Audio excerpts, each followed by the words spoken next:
Hello, Taurus, Sun Rising and Venus Signs. Kamusta po kayo? Sana po ay nasa mabuti kayong kalagayan. Welcome back po sa Star Tarot.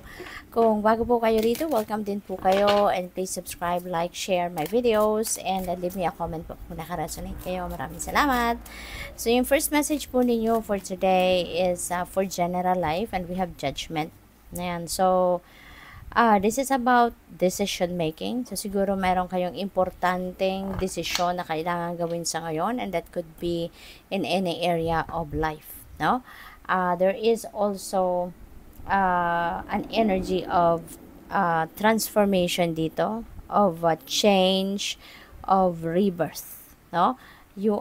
This is the time na bibigyan ninyo yung sarili ninyo ng pagkakataon na parang bibihisan ninyo ito ng bago. Yung ganon, no? Yung meron kayong babaguhin sa buhay ninyo. Something na mas ikakabuti ninyo. Something na alam ninyong magbibigay ito ng bagong pag-asa sa buhay ninyo. Something na magbibigay sa inyo ng mas masayang sitwasyon. Yung ganon. So, it could be in anything. Pwedeng sa relationship yan, pwedeng sa pamilya, pwedeng sa iba't ibang klaseng areas of life na yung bang mahalaga para sa iyo.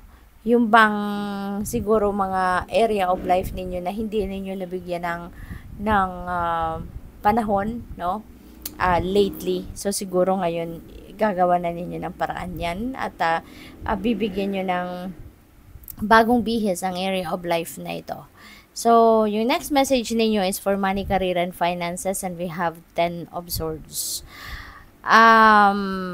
Maaari, no? Because this is stabbed in the back energy, stabbed in the back energy. So, maybe, pagdating sa pera, pagdating sa trabaho ninyo, career or negosyo, maybe na-scam kayo, no? Before, baka mayroong nanloko sa inyo, baka na pagnakawan kayo, or baka na-scam kayo, niloko kayo, as in kinuhanan kayo ng pera, maaring inutangan kayo, hindi na kayo binayaran, inutangan kayo, tinakbuhan kayo, maaring merong invest kayo sa kung kanino man, at maaring nagsara, no, yung kumpanya pinag-investan ninyo, or baka tinakbuhan kayo ng tao na pinag-investan ninyo. So yung mga ganun ba, no, along those lines siguro ang naging experience ninyo sa sitwasyon na to in the past. So yun, syempre na-hurt kayo, 'di ba? Kasi sino ba naman na matutuwa kapag niloko kayo, tinakbuhan kayo, o nawalan kayo ng pera, malaking amount ng pera, 'di ba? So nag-suffer kayo rito in the past. Pero ngayon, babangon na kayo. You know? So, talagang siguro, yung energy na to could be related to this, no? Na muli, babangon na kayo, muli, lalaban na kayo muli sa buhay. You are ready to transform your life sa ngayon into something better.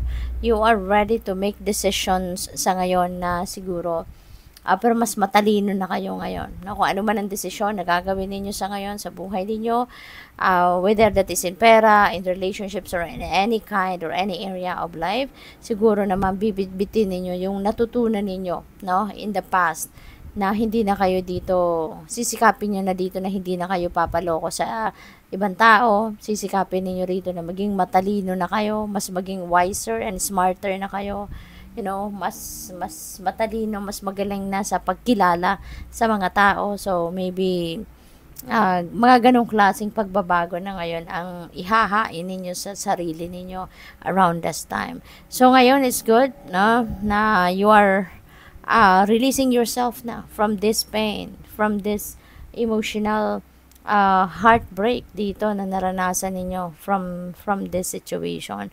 So ngayon muli magsisimula na kayo ng bagong yugto sa buhay ninyo. Maaring papatawarin mo na yung mga nagkasala sa iyo rito, yung mga nakagawa ng pagkakamali sa iyo, mga panloloko, no, maaring papatawarin mo na sila.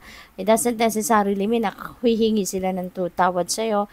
It's just that gusto mo nang matanggal sa dibdib mo yung bigat, no, para makapagsimula ka na ng bagong buhay, makapagsimula ka na, makapag-concentrate ka na sa pagnenegosyo mo, makapag-concentrate ka na sa pagtatrabaho, no?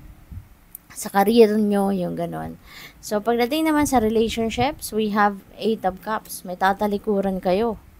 So, baka, probably, no, Taurus, baka yung taong ito, baka yung karelasyon ninyo, asawa ninyo, boyfriend ninyo, girlfriend ninyo, you know, pwede rin na kaibigan, ano, yun din na napipick up ko. Baka, siya yung tatalikuran mo rito. No? Kasi baka siya yung involved dito sa panlolokong ginawa sa'yo. Baka siya yung merong kinuhang pera, niloko ka, you know, at kinuhanan ka pa ng pera, in-scam ka, no? Maaring ganon.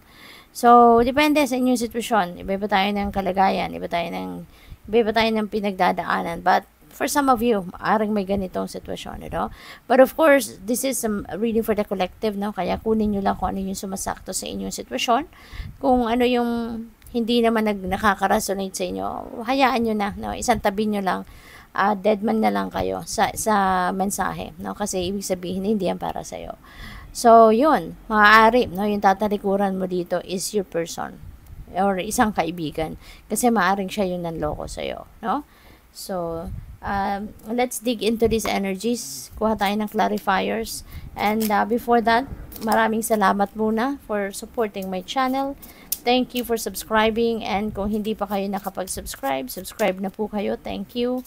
And thank you din. So, sa mga nagbibigay ng donasyon through Super Thanks, thank you for your generosity. Pati na rin sa mga hindi nag-skip ng ads po. Maraming salamat for your time and support.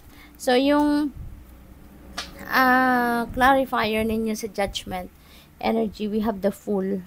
So, since this is a rebirth energy, this is transformation, this is change, si judgment, so definitely magsisimula kayo ng bagong ganap sa buhay, no? The Fool is a new beginning energy. So, definitely bibigyan ninyo ng bagong bihis, bagong buhay, you know, bagong umaga ang sarili ninyo rito.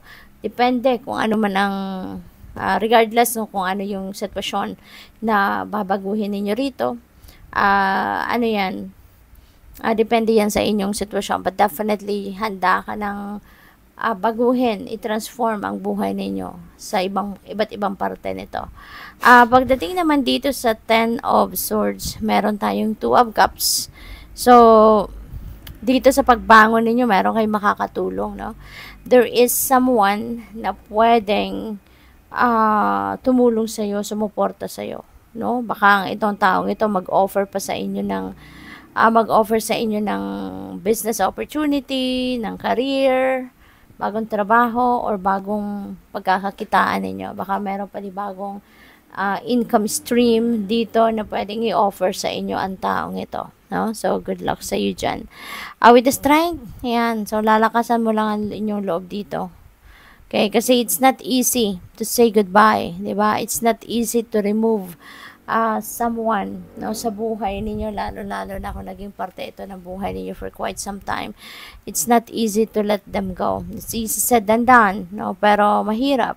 Kaya magpakatatag ka lang, tibayan mo ang inyong loob. Alam mo na, no, na gagawin mo to for your best interest, for your highest good, di ba? Gagawin mo to para sa peace mo, para sa katahimikan mo, para sa ikakapanatag na ng inyong kalooban. Okay? So, final message ni Taurus.